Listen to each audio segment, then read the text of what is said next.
Денес би сакал да зборувам за некои работи кои што се случија во меѓувреме и кои што се сериозни знаци на времето во кој што живееме. Немав прилика да ги кажам.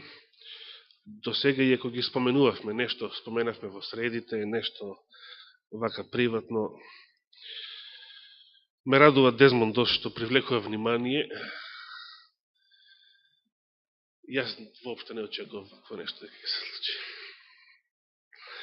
2001 година, кога бев во Џорџија, само 10 дена после 11 септември, таму тој живеел, се уште беше жив тогаш.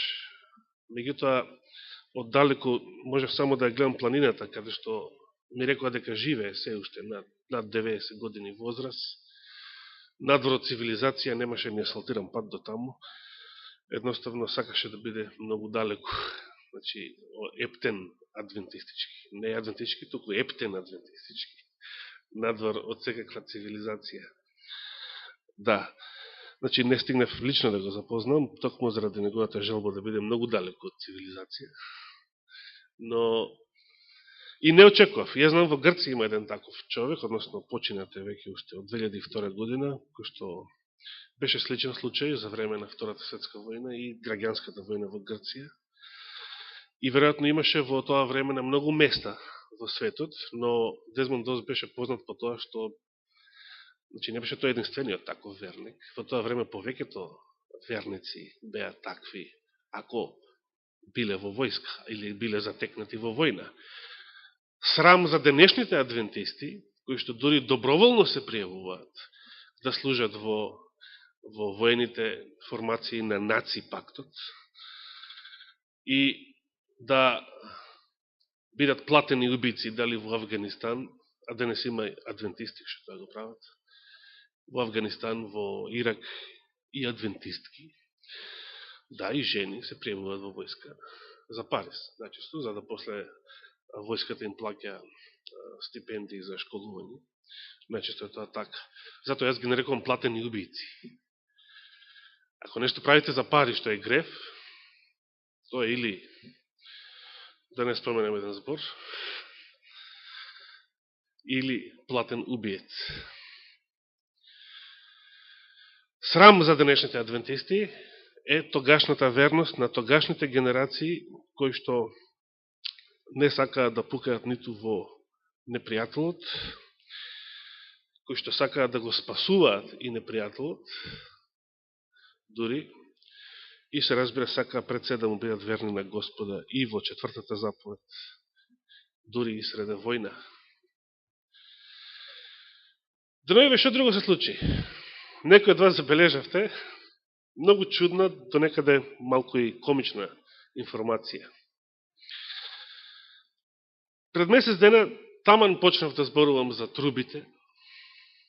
Беше и празникот на трубите, нели, пред Јом Кипур, минатиот месец.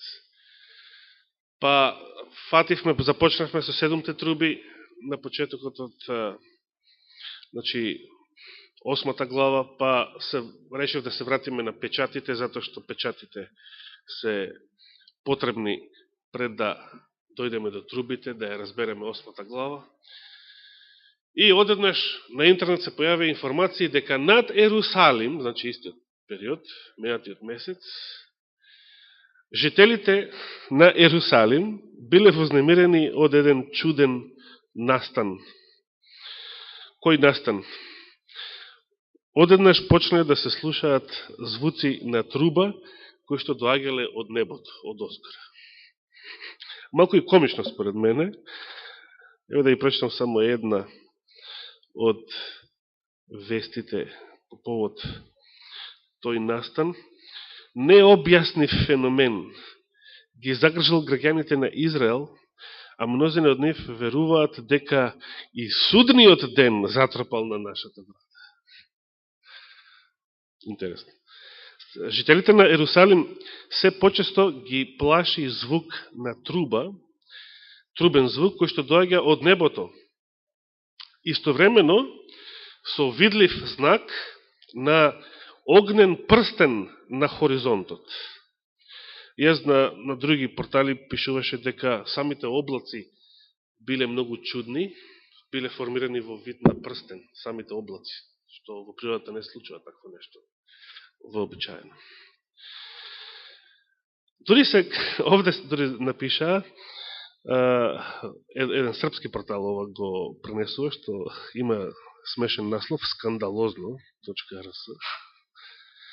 Мнозина стравуваат за својата судбина и за судбината на светот, бидејќи под наводници седумте труби според Библијата најавуваат смрт и уништување. Јас се уште не дојдов до таму, значи со темата за седумте труби, тоа ќе оставиме за понатаму во текот на месецот. Но до некаде и некои новинари значи знаат до некаде каква символика имаат трубите, особено седумте труби во Откровението. Денес исто така живееме во време кога се почесто и почесто се шират гласините за така наречената Трета светска војна. Овие гласини започнаа уште пред 2 години, кога се случи превратот, пучот, како сакате речете го, во Украина, и кога отворено, значи, и Соединетите Американски држави, и Европската Унија отворено поддржаа фашисти на неуставен, насилен начин да дојдат на власт. И тоа потомци на буквално оние квислинзи кои што биле соработници со Хитлер во Втората светска војна. Значи, маските почнаа да паѓаат. Повеќе не се кријат повеќе ниту НАТО, ниту Европската Унија под некакви демократски маски. Отворено си ја представуваат својата грда фаца. Дека подготвуваат фашизам за целиот свет, дека подготвуваат диктатура за целиот свет и дека сите треба да се усогласат со нивните планови, со она што го планираат за целиот свет, инаку ќе има страшни казни. Сега не се кажува какви казни, меѓутоа барем така општо се кажува страшни казни. Искрено да ви кажам, како што и на многу проповеди кажав, не верувам, и сега ќе речам, не верувам во Трета светска војна. Не може да постои нуклеарна војна пред да заврши времето на милост. Да, тоа не е светска војна. Војни постојат. Од крајот на Втората светска војна не постои една година во светот каде што нема војна. Замислите, од 45-та до денес не постои една година каде што не се води некоја војна. И тоа е исполнување на пророштвото. Да се подсетиме на Христовите зборови. Матеј 24 глава. На самиот почеток, веднаш после предупредувањето за лажните Христоси и лажните пророци. Првиот нареден знак што го кажува, се светски војни. Ако така можеме да го толкуваме, тој стих. Значи, веднаш после предупредувањето за лажни Христоси и лажни пророци, Господ им рекол на учениците: ќе слушате за војни и повици или гласови за војни, и повици се разбира.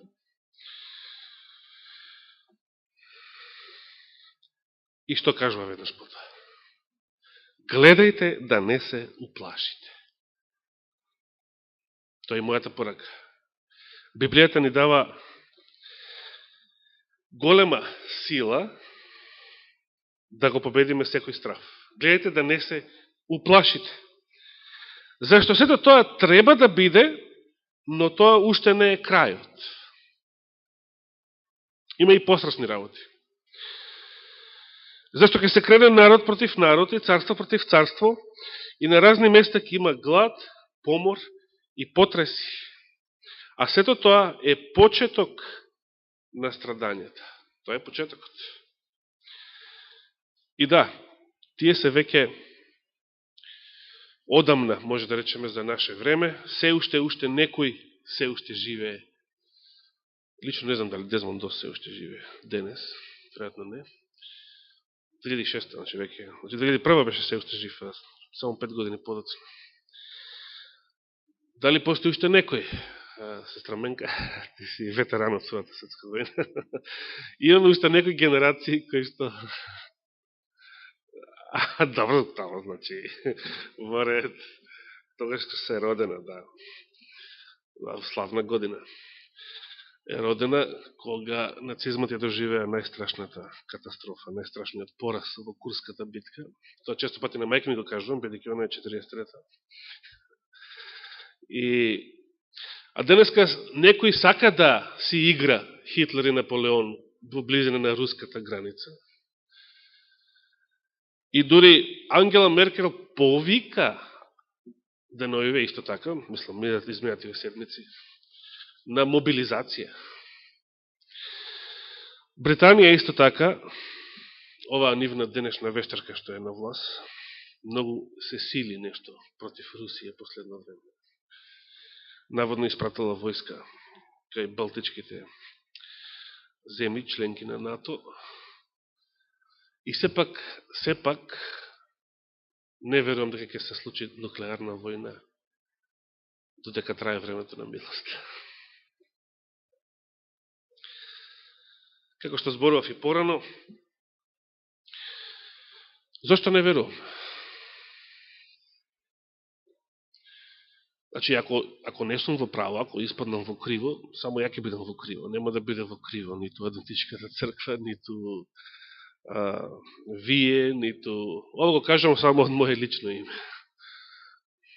Јас нека бидам лажниот пророк.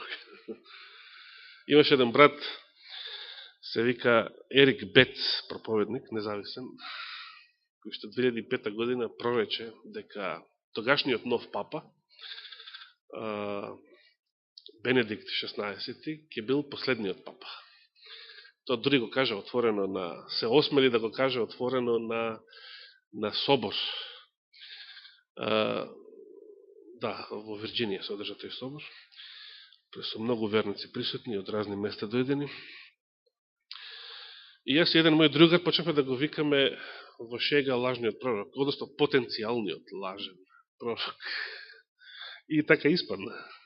Никој не очекуваше дека Бенедикт XVI, еден папа на доживотни функции со векови наназад, ќе поднесе оставка.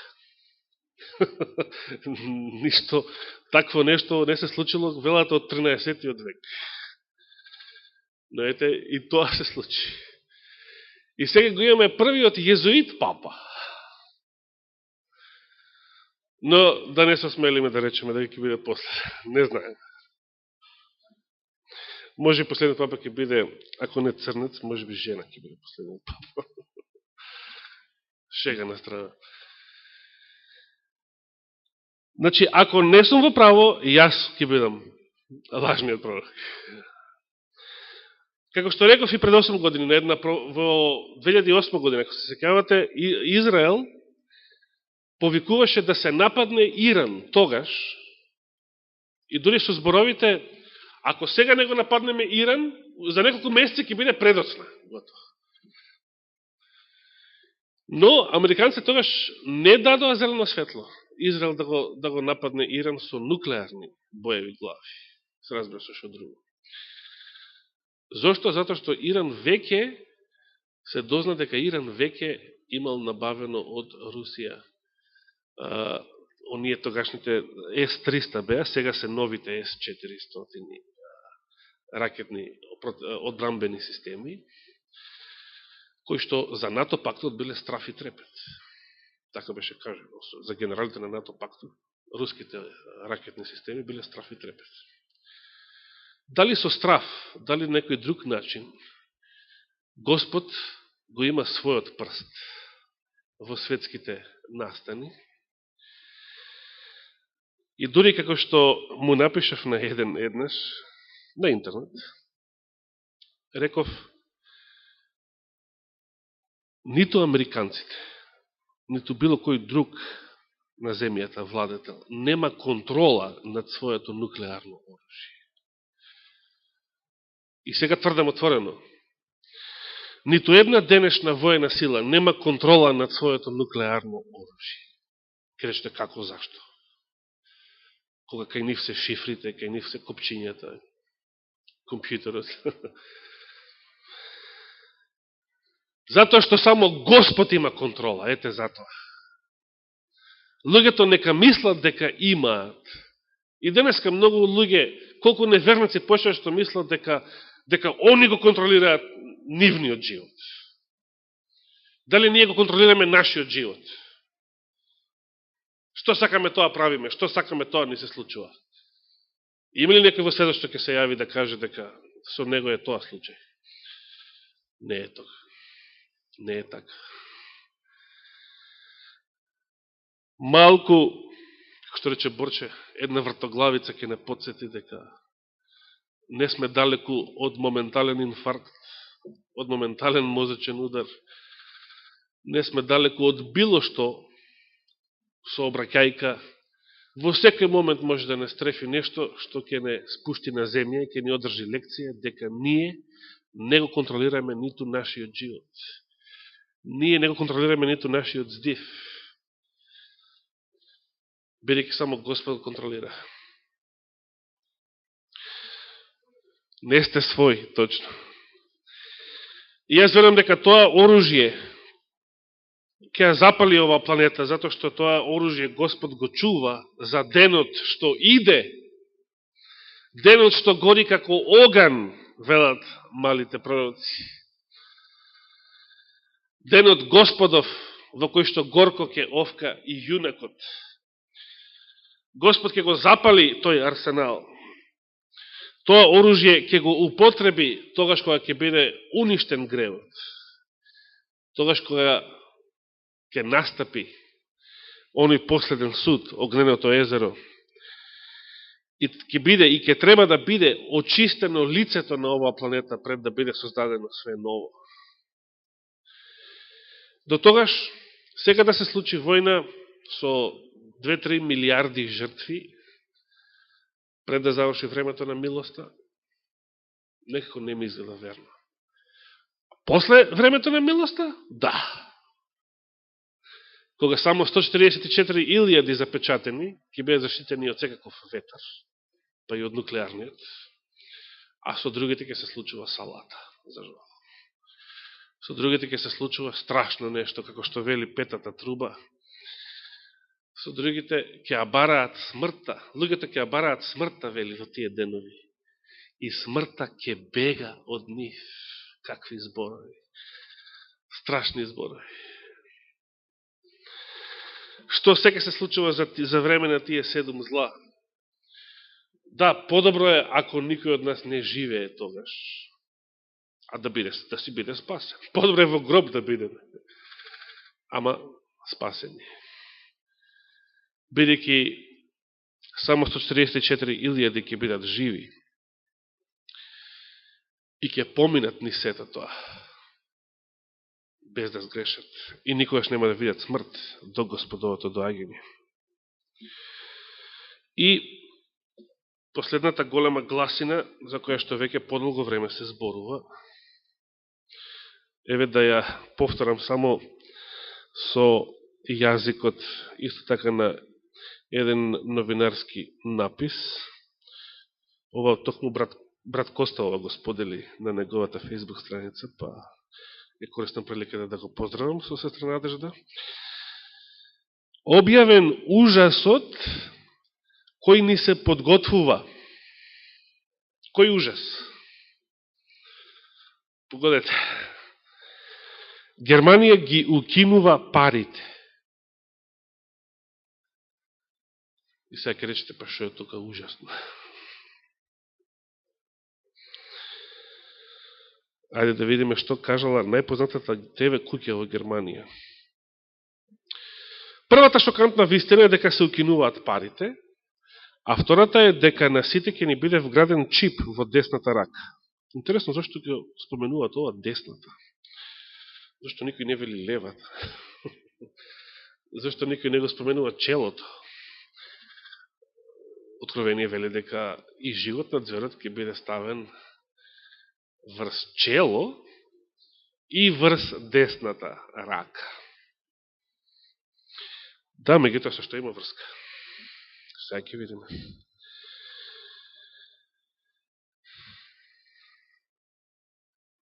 Се кажуваат разни информации во врска со оваа тема. Ангела Меркел во врска со овој настан мејата недела се сретна со својот француски колега, од кого според официјални извори побарала и поддршка.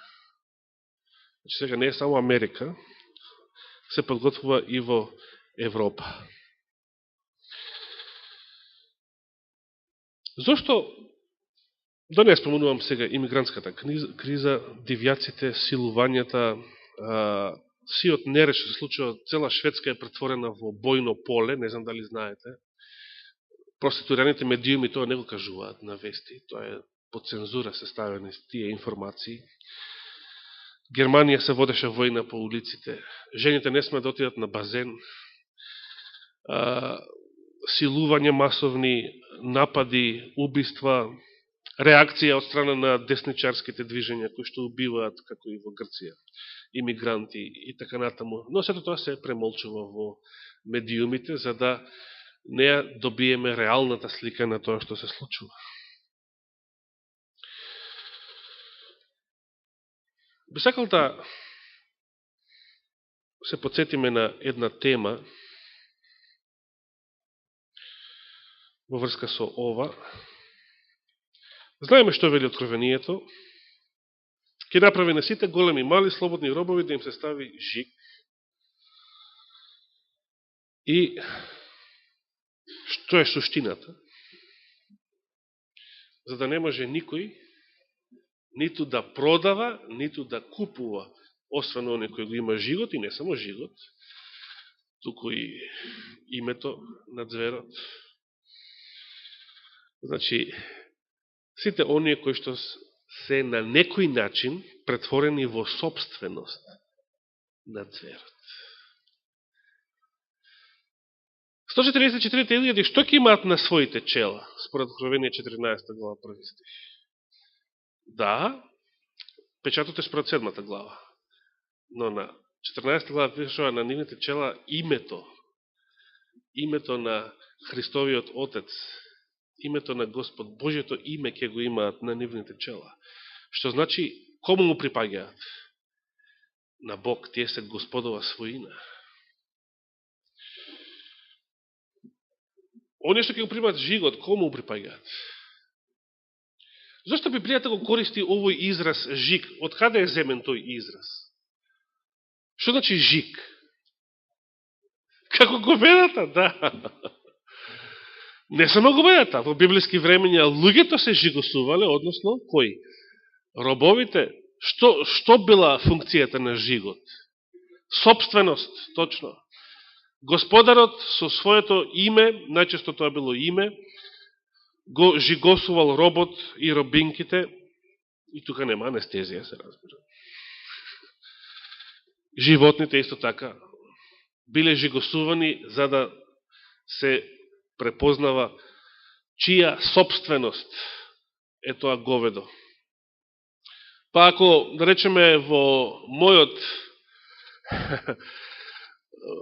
двор или во моето трло се најде говедото на брат Драги, например, со жик на Драги, мене ми следува бесилка на Дивиот Запад, како конјокрадец или било што. И што кажува сето тоа? Сето тоа кажува дека во последното време, значи во ова време кога луѓето мислат дека најмногу напреднале според илузиите комуњарски, дека човештвото напредува, кобејаги. Во ова време луѓето масовно се подготвува да бидат претворени во робови. Жигот значи робство. Значи, да му припаѓате некому без своја волја. Робство. И некој зашто жик.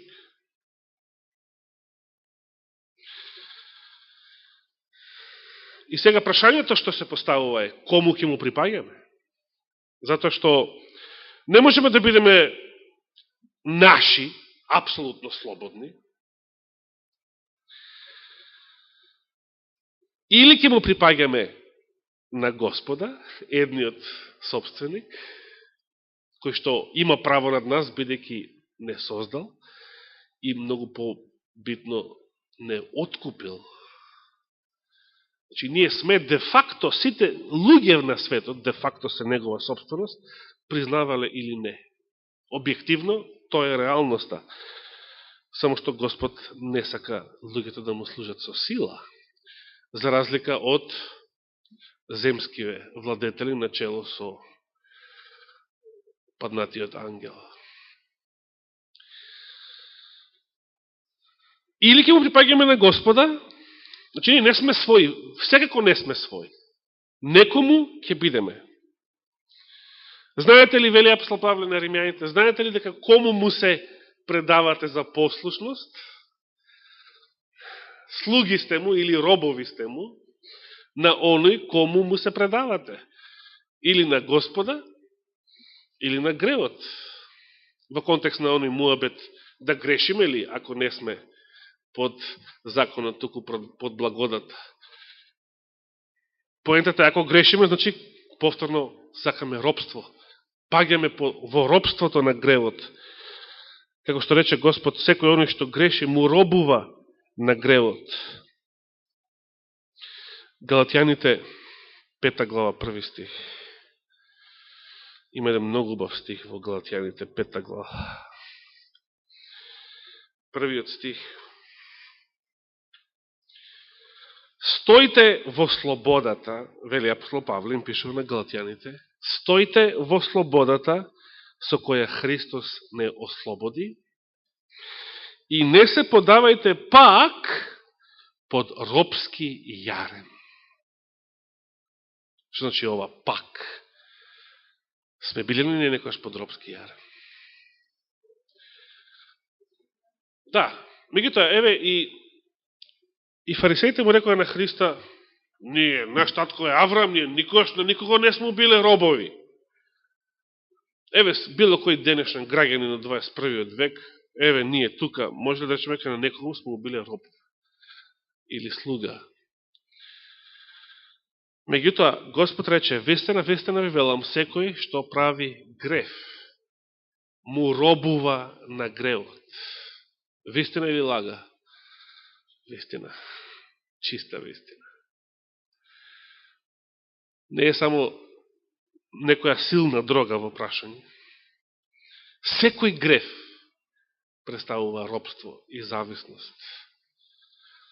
Луѓето и кога сакаат,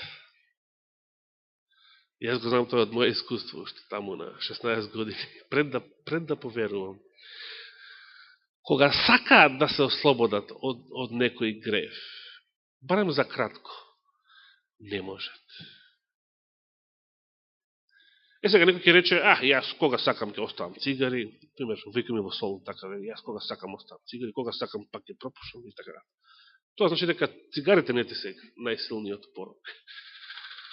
Но да си го најдеме најсилниот наш порок, може ли да го оставиме со своја сила? И мене цигарите не ми биле проблем. Сум пробал цигари, сум пробал жестоки пијалоци, не ми биле зависност. Но дали да си го најдеме нашиот карактеристичен порок, нашата природна слабост на која најмногу сме и служеле, да се изразиме со апостол Павле, дали можеме тоа да го оставиме со човечка сила? Нема шанси. Само Светиот Дух можел да ме ослободи од тоа. И тоа сум го искусил. Тоа било реалност. Само Светиот Дух може да го победи гревот, да го изгони бесот од овој дом и потоа да го очисти, да го измете. И се проблемот е да не го оставиме Светиот Дух, да остане тој дом празен, па да се настават уште 7 полоши бесови во него. Туку секојаш да бидеме со Духот во нашите срца, кој што вика Ава, Оче. Што е проблемот со парите? Имаше пред некоја недела, можеби, се ширеше низ интернет една ваква слика. Сте ја виделе, можеби, денешното робство не е со пранги, со окови. Покажа буквално синџири, раце во окови. Туку денешното робство е со што? Со долг, конкретно. Картички, долгови во банка. Денешното робство е со пари, затоа што со парите луѓето стануваат должници.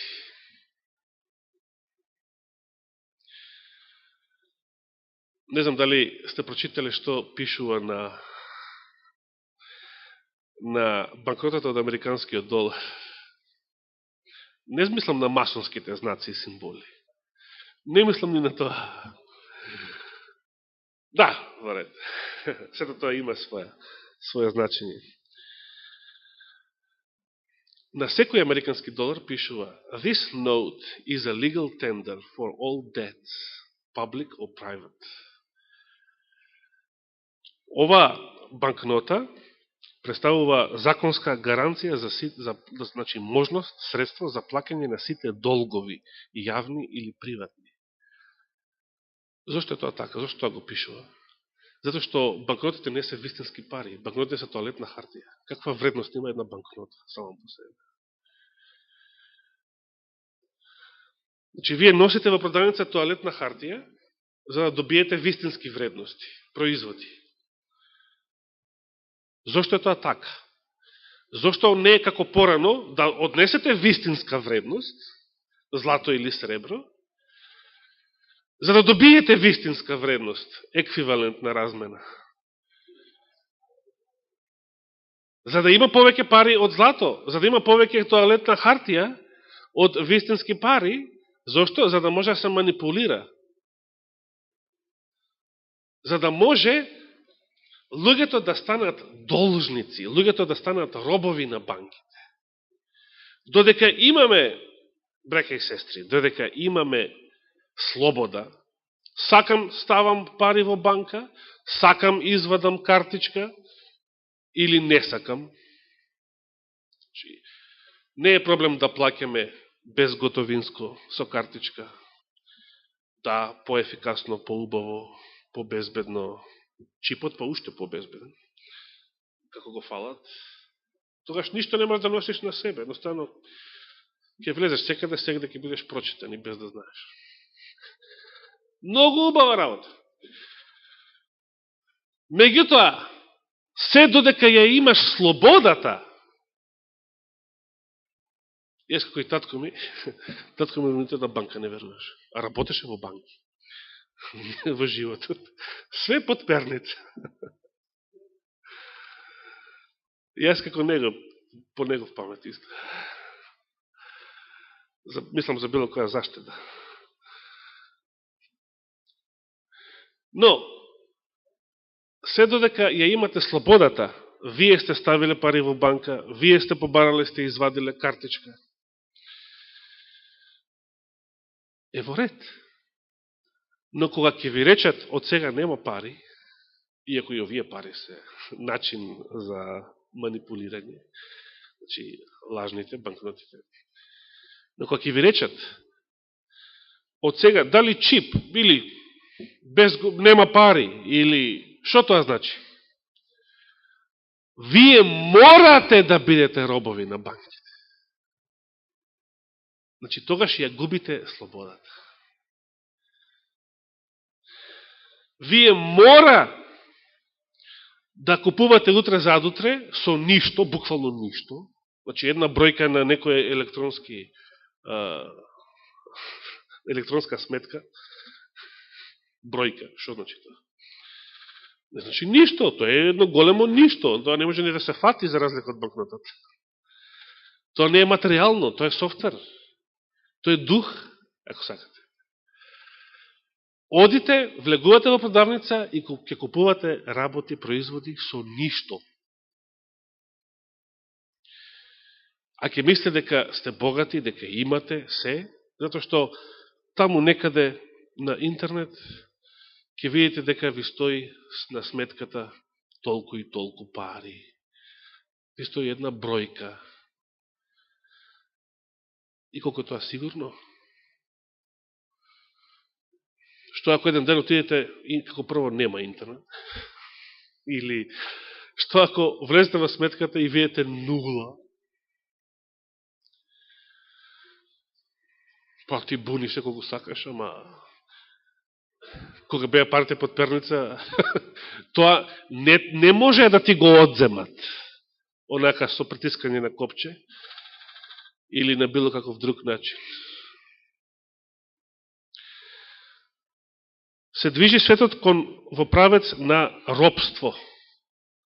Големо робство, последното и затоа и најголемо робство.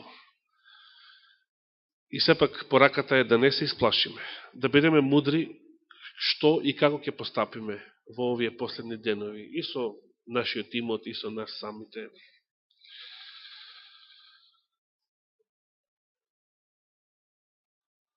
Да не заборавиме дека една мала држава, Исланд, ги стави банкарите во затвор и денес имаат и висок стандард и економијата им цвета.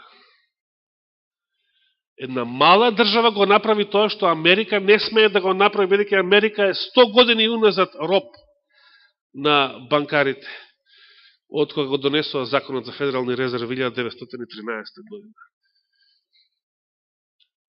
Америка се уште нарекуваат првата економска суперсила во светот, Кина е втората, иако е зад петици е Кина. Меѓутоа, Америка е толку економска сила, што не може да ги печати своите пари. Значи, американските долари не ги печати државата, ги печатат приватни банкари, што на државата потоа им ги даваат како заем со дебели камати. Кадафи проба да направи златни динари, односно да ги врати вистинските пари и да го тој монетарен систем да го прошири во цела Африка, не само во Либија. Му ја скинаа главата. Кенеди проба да го направи истото со доларот 60-тите години, му ја скинаа главата. Кој владее со светот?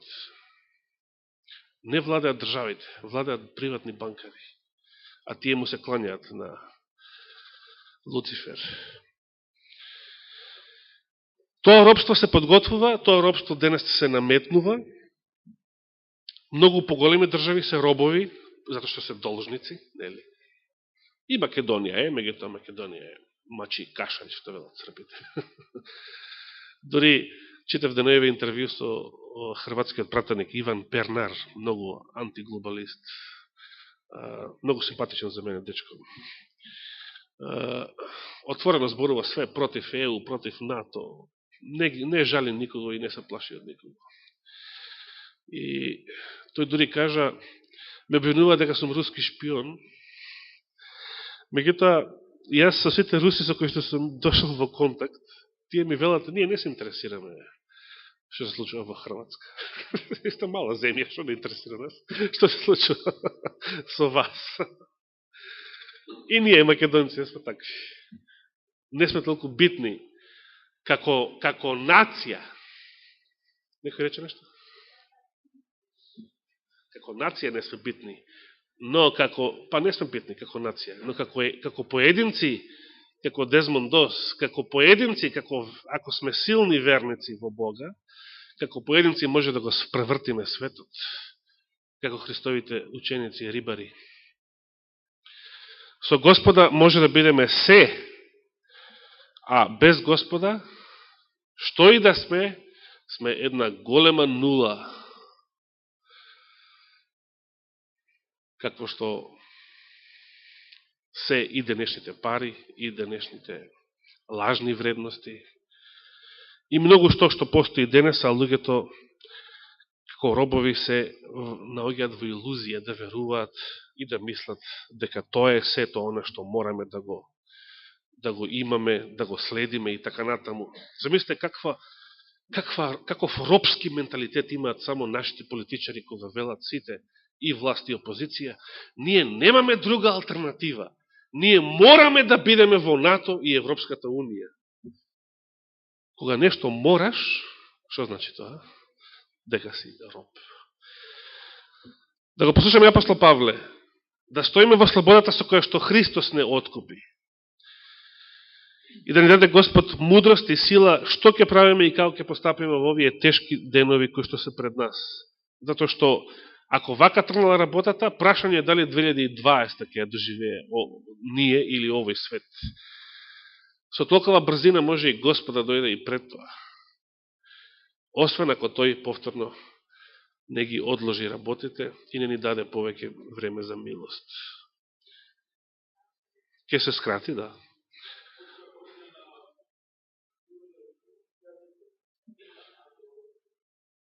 Да, оваа информација, благодарам, Илија. Оваа информација, се сеќавате, понеделникот беше годишна на реформацијата, се сретнаа папата и председателот на Лутеранската конференција во Шведска и објавија заедничка декларација глупост, која што вака гласи отприлика: папата повеќе не е антихрист, а Мартин Лутер повеќе не е еретик. Ако Мартин Лутер, кој што тврдил дека папата е антихрист, повеќе не е еретик, значи бил во право. Тогаш како може папата повеќе да не биде антихрист? Или ако папата не е антихрист, тогаш Мартин Лутер е во криво и треба да е еретик. Можеме ли да ги соединиме светлината и темнината, вистината и лагата?